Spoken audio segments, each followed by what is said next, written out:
오늘은 특별한 제목입니다. 차별금지법의 복음적 대응 이유, 이런 제목으로 하나님 말씀하신 바를 구하며 듣겠습니다.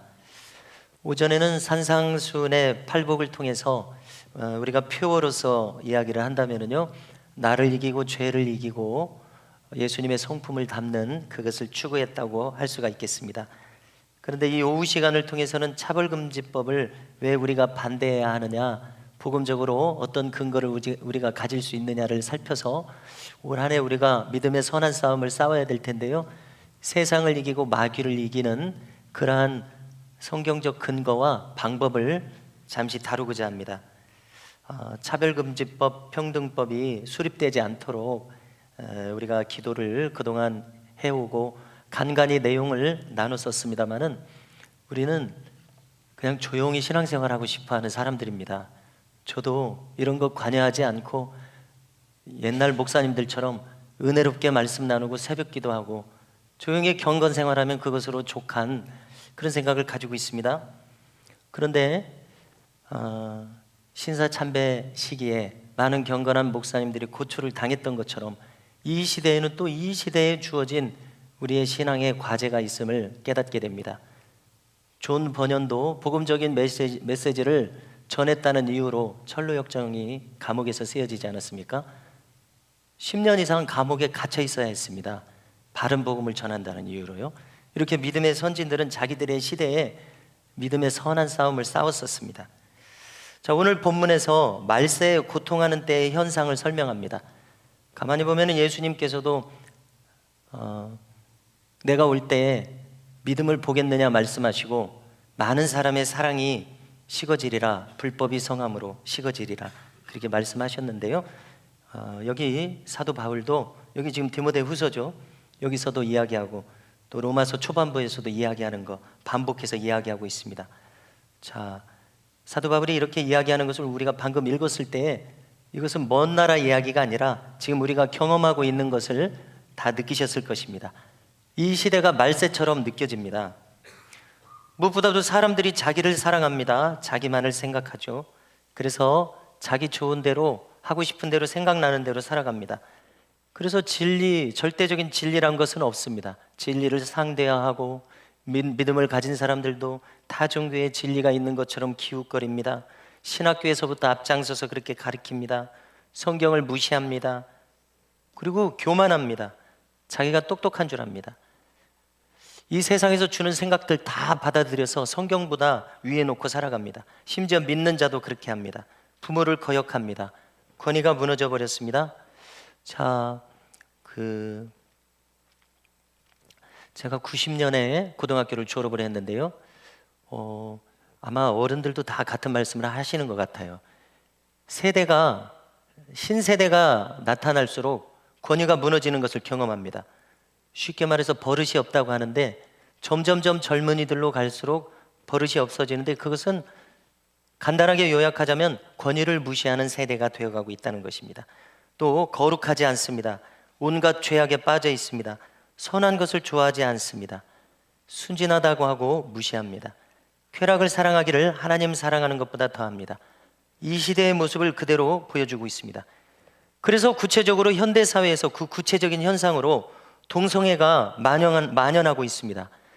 30년 전에는 부끄러워서 자기들도 겨우 숨기던 이 동성애를 불과 30년 사이에 버젓이 전 세계에서 주된 인권의 이슈로 만들었습니다. 그래서 자기들의 인권을 정당하게 요구하고 있습니다. 200여 개의 국가 중에서 선진국 대다수가 모든 여론을 주도하고 있습니다. 법률 관계를 주도하고 있습니다. 16개 정도밖에 되지 않는 미국, 영국, 프랑스, 독일, 네덜란드, 스웨덴 등등 서구 국가들 말입니다. 이 서구 국가들이 전부 다 여러 가지 이름으로 시도되었던 차별금지법, 동성애 차별금지법을 다 합법화했습니다. 그래서 그 법안이 실행되고 있습니다. 그 결과 사회들이 급격히 무너지고 있습니다. 자, 영국과 네덜란드, 특별히 네덜란드는 청소년들의 50% 이상이 자기가 동성애자다라고 말하는 그러한 사회가 되어버렸습니다. 정말 어처구니 없고 놀랄 수밖에 없는 그런 사회로 불과 20, 30년 만에 급변해 버렸습니다. 정말 이것이 어찌 말이 되는 현상이라고 하겠습니까?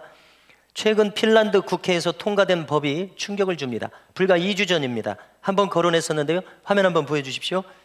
자, 요점은 무엇이냐면 핀란드 의회 가운데 30대 초중반입니까?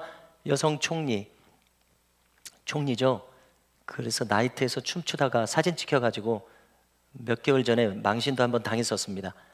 자, 이 총리가 주도해서 자기가 꼭 합법화시키겠다고 한 것이 성전환에 대한 법입니다. 2주 전에 통과된 법은 뭐냐면 한마디로 자기의 생각만으로 성별을 정할 수 있게 통과시켜주는 법입니다. 자기 성을 자기가 결정하는 거예요. 나는 오늘부터 여자다. 그러면 그걸 인정해 주는 거예요. 우리나라에는 무슨 일이 있었습니까? 다음 화면 한번 보여주시겠습니까? 자, 얼마 전에 변희수 하사는 남성입니다. 생물학적 남성입니다. 그런데 1919년에 태국에 휴가 받아서 가서 성전환 수술을 하고 왔습니다. 그래서 2019년 말에 성별 변경 신청서를 법원에 제출했습니다. 2020년도 2월에 법원이 허락을 해줬습니다. 그런데 문제는 국방부가 이런 성별로는 군복무를 허락할 수 없다. 허락하지 않습니다. 전역시킵니다. 21년 2월에 국가인권위원회는 전역을 취소할 것을 권합니다. 군대는 거부합니다. 21년 3월에 변군이 스스로 생을 마감했습니다. 됐습니다. 요점은 뭐냐면은 지금까지는 실제로 성전환 수술을 해야 전환한 수술로 인정을 해줬습니다. 그런데 2주 전에 스웨덴에서는 자기가 여자라고 주장하면 남자라도 여자로 인정을 해주는 거예요. 주민센터 가서 나는 이제부터 여자입니다. 그럼 여자로 무조건 인정해 주게 돼 있어요. 그 법을 통과시켜 버렸습니다. 그런데 이상한 것은 이 무서울 것 없이 법을 통과시킨 사람들이 1년에 단 한 번만 바꿀 수 있다라고 단서를 달았습니다. 나중에는 이것도 없애고 싶으면서요. 1년이라는 긴 기간을 어떻게 단서를 달았는지 모르겠습니다. 이렇듯 남자가 내가 여자라고 생각한다는 것만으로도 그 성별을 여자로 인정해주는 이런 초유의 법이 통과시키는 세상이 되었습니다. 생각만으로 자기 성을 결정할 수 있다니 납득이 되십니까? 그런데 앞서간 인권 국가들에서 이것을 실행하고 있으므로 이러한 광풍이 우리나라에도 불어닥칠 것입니다. 10년, 20년 내에요. 이것이야말로 정말로 신성모독적입니다. 자, 그런가 하면 최근에 MBC와 KBS는 우리나라 이제 새로 생긴 가수들 중에서 동성애 그룹이 있습니다. 라이온네시스라는 이름을 가졌습니다. 이게 라이온이 사자인 것 같아요. 라이온네시스라는 동성애 그룹이 생겼습니다. 놀랄 놀자 아닙니까? 그런데 방송 적합 판결을 내렸습니다. 이것이 12월에 있었던 일입니다. 처음에는 안 된다, 방송 불가였다가 자기들끼리 높은 사람들끼리 회의를 해가지고 된다, 통과시켰습니다. 그래서 방송에 내보낼 수 있게 되었습니다. 한번 보여주시겠습니까? 이런 사람들입니다. 그 통과시킨 노래가 It's okay to be me라는 뜻인데 뜻은 뭐 좋습니다. It's okay, 괜찮다. To be me, 내 모습 그대로. 뭐 뜻은 얼마나 좋아 보입니까? 내 모습 그대로 괜찮다는데 동성애 그 모습 그대로 괜찮다는 뜻이에요. 다음 화면 보여주시겠습니까? 그래서 그 가사가 쭉 있는데 가사 중에 문제가 다 문제가 됩니다만 대표적으로 가사 속에 이것이 들어있어요. 난 태초부터 게이로 설계됐어. 게이는 남자죠. 남자끼리 좋아하는 거죠. 설계됐다. 태초부터 그렇게 창조함 받았다. 풀어서 말하면 유전자가 처음부터 그렇게 생겼다, 이렇게 이야기하는 거예요. 내 주께서 정해서, 창조주께서 그렇게 정했다는 이야기입니다. 뭐 흘러들으면은 아무 생각 없을는지도 모르겠습니다만은 정확히 우리가 성경에 입각해서 생각해 보십시오. 태초로 하나님께서 어떻게 그렇게 하시겠습니까? 하지 말라고, 그런 자는 돌로 쳐 죽이라고까지 하신 하나님께서 태초부터 뭐 그렇게 창조하셨겠습니까? 내 주께서 정했어. 언제 주께서 정했다는 것입니까? 방송 적합 판정 MBC 내렸습니다. 됐습니다. 한교총은 기독교 신앙을 희화화하고 그랬죠. 조롱했습니다. 능욕했다고 비판했습니다. 한교총이 대변하는 바로 이 말이 우리 신자들의 심경을 대변하고 있습니다. 교회와 목사들의 심경을 대변하고 있습니다. 가사를 분석해 정확하게 이제 앞서서 연구하는 분들이 가사를 분석을 해줍니다. 가사를 분석할 때 이 가사는 진실성이 하나도 없습니다. 거짓말입니다. 가사의 뜻은 이것이라고 했죠. 동성애가 유전적이고 선천적이라는 주장이죠. 자, 이것은 실제로 과학적으로 동성애 유전자가 있다고 주장한 사람이 있었습니다. 그렇지만 그 주장한 당사자가 해머라는 과학자였는데 자기 자신이 동성애였습니다. 동성애자였습니다. 그러니까 자기가 주장한 것이죠. 그리고는 나중에 더 연구를, 다른 학자들이랑 연구를 하니까 주장했던 당사자가 철회한 이론입니다. 사실이 아닌 것이 과학적으로 증명이 돼버리니까 철회할 수밖에 없었어요. 자, 이것을 연구해서 누가 요약을 해줘서 제가 그대로 가져왔습니다. 동성애는 유전이 아니다라는 이 과학적인 증거입니다. 우리가 잘 이런 것이 기억에 남기는 어렵겠습니다만은 이것만 기억하면 되죠. 과학적으로 선천적인 유전자가 있는 것이 아니다라는 것이 과학자들 자기들끼리 증명이 됐어요. 그러니까 이것이 사실이에요. 아까 그 가사는 거짓이에요. 진실이 아니에요. 그러니까 방송에 내보내면 안 돼요. 요점은 이것입니다. 1993년에 해머라는 동성애자가 남성 동성애가 XQ 뭐라고 써 있습니까? 28 이 유전자와 상관관계가 있다. 쉽게 말해서 이 이름을 가진 XQ28 이 유전자가 동성애 유전자다. 이게 발표를 한 거예요. 그랬더니 언론은 동성애 유전자 발견을 했다라고 대서특필하고 동성애는 유전적으로 온다라는 오류를 퍼뜨린 연구 결과가 되었습니다. 그래서 많은 사람들이 이제 이론을 따지지 않습니까? 그러니까 과학적으로 이렇게 증명됐다고 주장하는 거예요. 지금도요. 여기 2005년에 아니라고 완전히 결정이 났음에도 불구하고 지금 저것이 인터넷을 다 장악하고 있어요. 사실이 아닌 말이. 이게 워낙 희한하니까 이것이 대서특필되고 있고 지금도 이것이 진실처럼 그들이 주장을 하고 있다는 것을 일깨워야 돼서 이렇게 거론하게 됩니다. 1999년 라이스 박사는 XQ28 유전자를 분석해서 남성 동성애와 아무 관련 없다 발표했고요.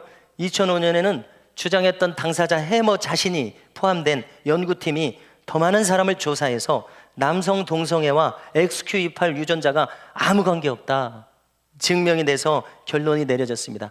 그래서 지금 과학적인 사실은 요 맨 밑에 줄 이겁니다. 아무 관계 없다.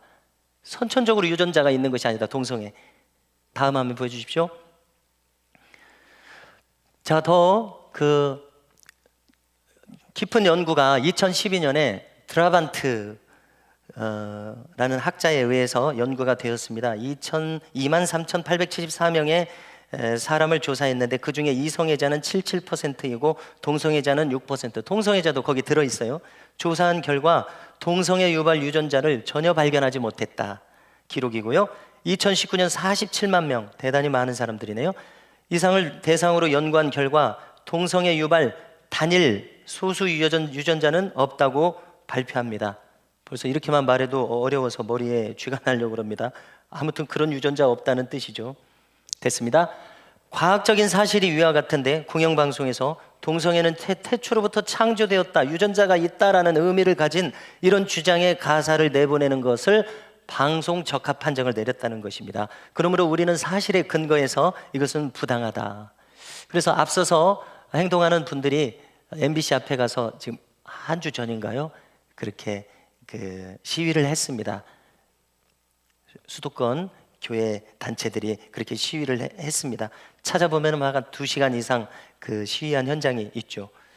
자, 그렇기 때문에 이 국가의 윤리를 무너뜨리고 청소년들에게 얼마나 악영향을 끼치겠습니까? 이런 시도를 막아야 함을 깨닫게 됩니다. 자, 이분들이 차별금지법 제정 반대 티켓 시위를 하면서 자기들이 직접 경험한 것을 전하는 것을 제가 전해드리려고 합니다. 그들이 이제 전단지를 나눠줍니다. 방금 나눠드린 이런 전단지죠. 오늘은 앞면을 공부하려고 합니다. 이 전단지를 나눠주면은요, 어른들은 당연하게 이걸 받아들이면서 그렇지, 이런 일이 있으면 안 되지. 기독교인 티를 안 내면서 나눠줬을 때 기독교인 아니라도 유교를 믿는 할아버지라도 당연하지, 이런 일이 있으면 안 되지.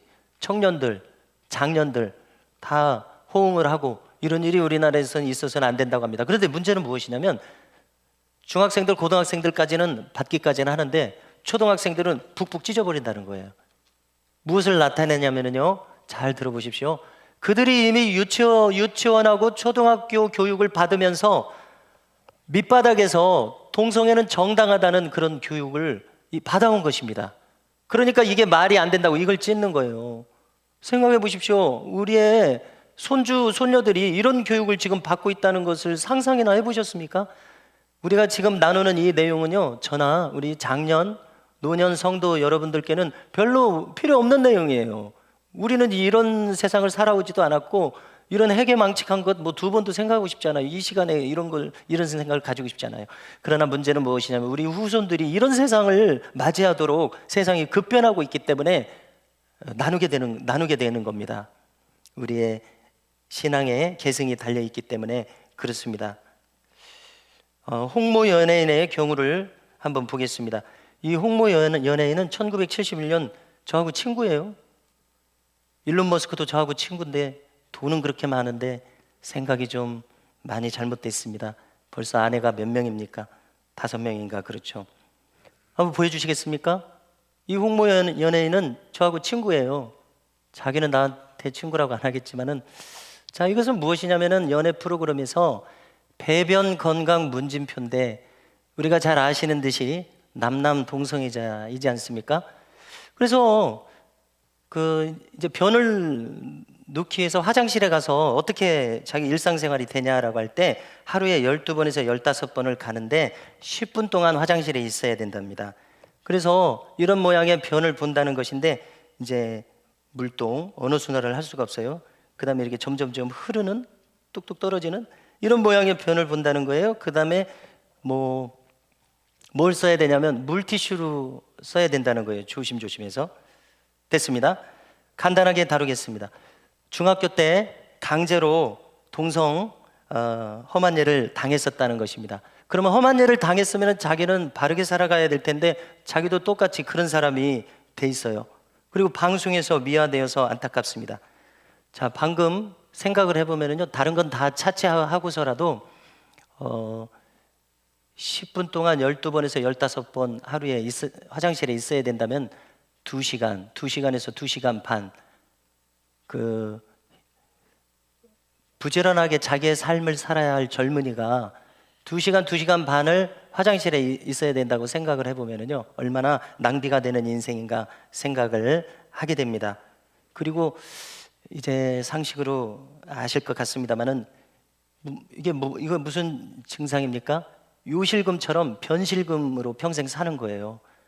그것을 사용하기 때문에 이런 일이 벌어지는 거죠. 얼마나 받아들이기가 어렵습니까? 그리고 안타까운 인생입니까? 됐습니다. 차별금지법의 핵심 문구가 있습니다. 그것은 무엇이냐면은 성적 지향. 말이 좀 어렵습니다만은 내가 남성이냐 여성이냐에 대한 그 방향을 가리키는 것입니다. 그래서 어떤 사람은 생물학적으로 남자로 태어났는데 내가 이제 여자의 성향을 더 가지고 있다고 생각을 하는 거예요. 그래서 여자라고 생각하는 거예요. 그 반대로도 그 생각이 흘러갑니다. 이것을 성적 지향이라고 합니다. 젠더 정체성이라고도 합니다. 젠더를 옛날에는 메일, 피메일 해서 남성, 여성, 미국에도 개인 기록에 쓸 때 남성, 여성, 양성밖에 없었는데 지금은 트랜스젠더가 있고 그 다음에 이런 종류의 성의 종류가 40몇 개가 된다고 하는 거예요. 예를 들면 정확한 것은 아닐 수 있습니다만 쉽게 설명하면 나는 아침에는 남자였다가 저녁에는 여자다. 흐르는 성 이런 것까지 있다는 겁니다. 놀래 자빠질 일이죠. 이렇게 해서 성이 40몇 가지나 분류될 수 있다고 하니, 그래서 남성, 여성, 양성이 아니라 젠더라는 말을 거기다가 넣게 된 것입니다. 이런 젠더 정체성을 이유로 해서 차별받아서는 안 된다라는 겁니다. 무슨 얘기입니까? 40개의 성을 다 인정해라 이겁니다. 그리고 아니다, 무슨 소리냐, 쉽게 말해서 남성, 여성밖에 없다라고 주장했을 때에 그것은 혐오 발언이다라고 해서 차별금지법 핵심이 이겁니다. 그건 혐오 발언이다, 차별했다, 벌받아라, 너 사법적으로 처리하겠다, 이렇게 된다는 것입니다. 차별금지법의 핵심이 이것입니다. 성이나 젠더에 대해서, 젠더가 40몇 개니까요. 성이나 젠더에 대해서 차별 발언을 하면 무조건 처벌하겠다, 이겁니다. 그거 잘못됐다는 말도 하지 말라는 거예요. 이게 핵심입니다. 이해하셨죠? 그 말 자체를 나는 수용하지 않겠다라고 해도 처벌받는 거예요. 그래서 우리는 무엇을 느끼게 됩니까? 히틀러나 무솔리니가 했던 독재가 생각이 나요. 그것 아니면은 허용을 안 하잖아요. 그래서 이것을 앞서서 연구하고 행동하는 분들은 동성애 독재법이라는 용어를 사용하더라고요. 독재처럼 강제하고 있는 거예요. 동성애를 허용하지 않고 반대하면 독재처럼 처벌하는 것입니다. 그래서 뭐 법안이 몇 페이지 있어도 핵심이 이것입니다. 그리고 이것의 직접적인 목표물은 기독교입니다. 교회입니다. 반대하는 사람이 누가 반대하겠습니까? 교회가 반대하죠. 기독교 신앙이 반대합니다. 그러므로 동성애 차별금지법은 기독교 신앙을 정면으로 목표로 하고 있다는 것을 우리가 알아야겠고, 이것을 깨닫고서는 어떻게 가만히 있겠냐는 생각을 가지게 되는 것이죠. 반대조차도 못하게 하는 독재적인 법이라는 점이 아주 충격적입니다. 평등법이라는 이름으로도 이 법이 이제 시도되고 있는데요, 평등법이 되려면은 반대하는 목소리도 허용해줘야죠. 반대하는 것까지 처벌하겠다는 겁니다. 그래서 이것은 역차별입니다. 평등하지 않은 법이 되는 겁니다. 그리고 내용상 기독교를 처벌하겠다는 정확한 타겟을 가지고 있습니다. 장혜영 의원이라는 인물이 정의당의 의원이죠. 그가 최근에 제출한 처벌 내용을 보여주십시오. 한번 읽어보겠습니다. 이행 강제금이란 것입니다. 잘 안 보이실 것 같네요. 읽어드리겠습니다. 말하자면 이제 그 처벌의 구체적인 내용에서 벌금은 얼마 물리겠다, 이걸 읽어드리겠습니다. 자, 정한 기간 내에 시정명령의 내용을 이행하지 아니한 자에 대하여 3천만 원 이하의 이행 강제금을 부과할 수 있다. 상한선이 3천만 원이라는 얘기입니다. 예를 들어서 제가 오늘 이렇게 차별금지법에 대해서 설교를 했습니다. 강의를 했습니다. 그럼 인터넷에 떠 있어요. 그런데 차별금지법이 이제 적용된다면 제가 이렇게 강의한 것에 대해서 동성애자가 가만히 갑자기 이게 뜨길래 들어와서 봤더니 동성애를 반대하고 있습니다. 성경에서 금한다고 하고 있습니다. 지옥 간다고 말하고 있습니다. 그래서 심적 타격을 받았어요. 그래서 자기가 지금 차별받았다고 느끼는 거예요. 국가인권위원회에 고발을 합니다. 캡처를 해서 이 유튜브 주소를 따가지고 고발을 합니다. 그러면은 받아들입니다. 그러면 증거가 남았지 않습니까? 그러면은 이제 시행 명령을 하는데, 이렇게 한 번 고발을 받았을 때마다 3천만 원, 상한선 3천만 원의 이행 강제금을 부과할 수 있다는 것이에요. 그런데 이제 잘 아시지만은 막 조회수가 한 10,000명 나왔다고 치고 그 중에서 한 5천 명이 기분 나빠서 고발했다고 하면은 상한선 3천만 원의 벌금을 5천 명이 고발했다고 하면 3천만 원 곱하기 5천 명, 이런 벌금이 부과되는 것입니다. 그리고요 하한선이 있습니다. 그냥 이렇게 생략해서 51조 밑으로 가면 빨간 줄 친 곳이 거기입니다. 하한선이 2배 이상 5배 이하에 해당하는 배상금을 지급하도록 판결할 수 있다. 다만 배상금의 하한은 500만 원 이상으로 정한다. 무슨 뜻이라고 제가 설명을 들었냐면요, 이렇게 제 유튜브 동영상 반대하는 것을 듣고서 기분 나빴어요. 그래서 고발을 했어요. 그러면은 벌금을 하한선이 500만 원이라는 겁니다. 500만 원에서 3천만 원 부과할 수 있어요. 봐줘서 500만 원을 부과했어요. 그런데 오늘 올려놓고 내일도 안 내리고 모레도 안 내리고 1회마다 500만 원을 부과한다는 내용이 되는 겁니다. 그럼 5천 명이 고발했어요. 한 번에 500만 원이 하한선입니다. 그래서 5일간 이걸 게시를 했어요. 제가 뜻을 굽히지 않고 계속 게시를 했어요. 그냥 이틀만 했다고 치면은요 5천만 원, 5천 명, 500만 원 계산도 안 돼요. 거기 이틀 이렇게 해가지고. 그러면 우리 교회가 재정을 감당할 수가 없습니다.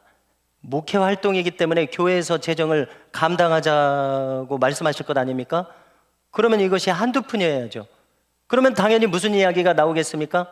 목회자부터도 위축되는 겁니다.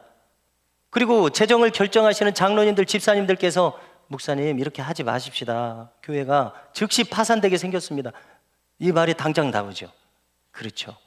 그래서 결국 교회를 완전히 위축되게 만들고 교회를 죽이는 그러한 법이 되고 있음을 우리가 이해하게 됩니다.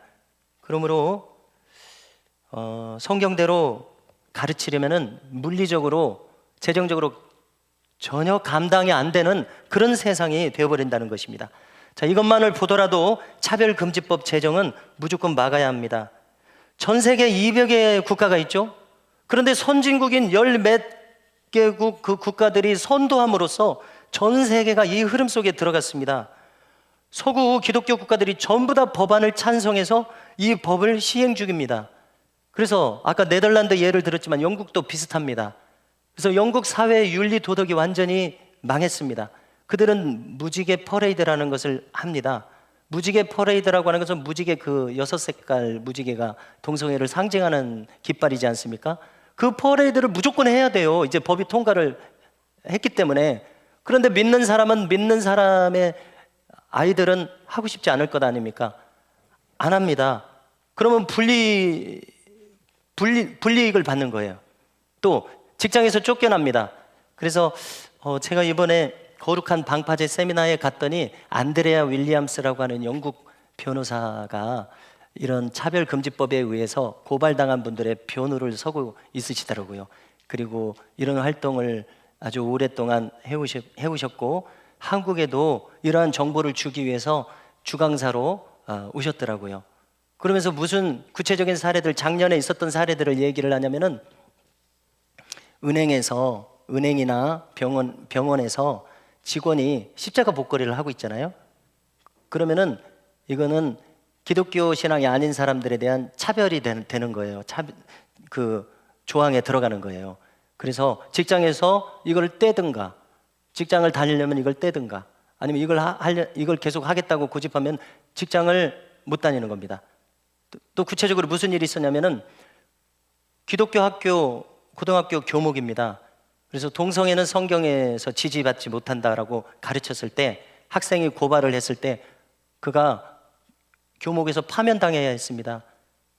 복음주의 개신교 교회에서 세운 고등학교인데 성경대로 가르쳤다가 실제로 파면당했다는 거예요. 이런 변호를 쓰고 있다는 거예요. 법이 일단 통과되면 이런 일들이 부지기수로 일어난다는 겁니다. 당장 제가 여기서 성경대로 설교할 수 없는 상황이 벌어지고 만다는 것입니다. 얼마나 무서운 사회로 변해버립니까? 자, 그래서 이 당면한 현대 사회에서는 과거에서는 이런 것 신경 쓰지 않아도 되었었습니다. 거듭 거론하지만, 그러나 당면한 현대 사회에서는 바로 이것을 신경 쓰는 것이 신앙의 최전선이 되어버렸다는 것입니다.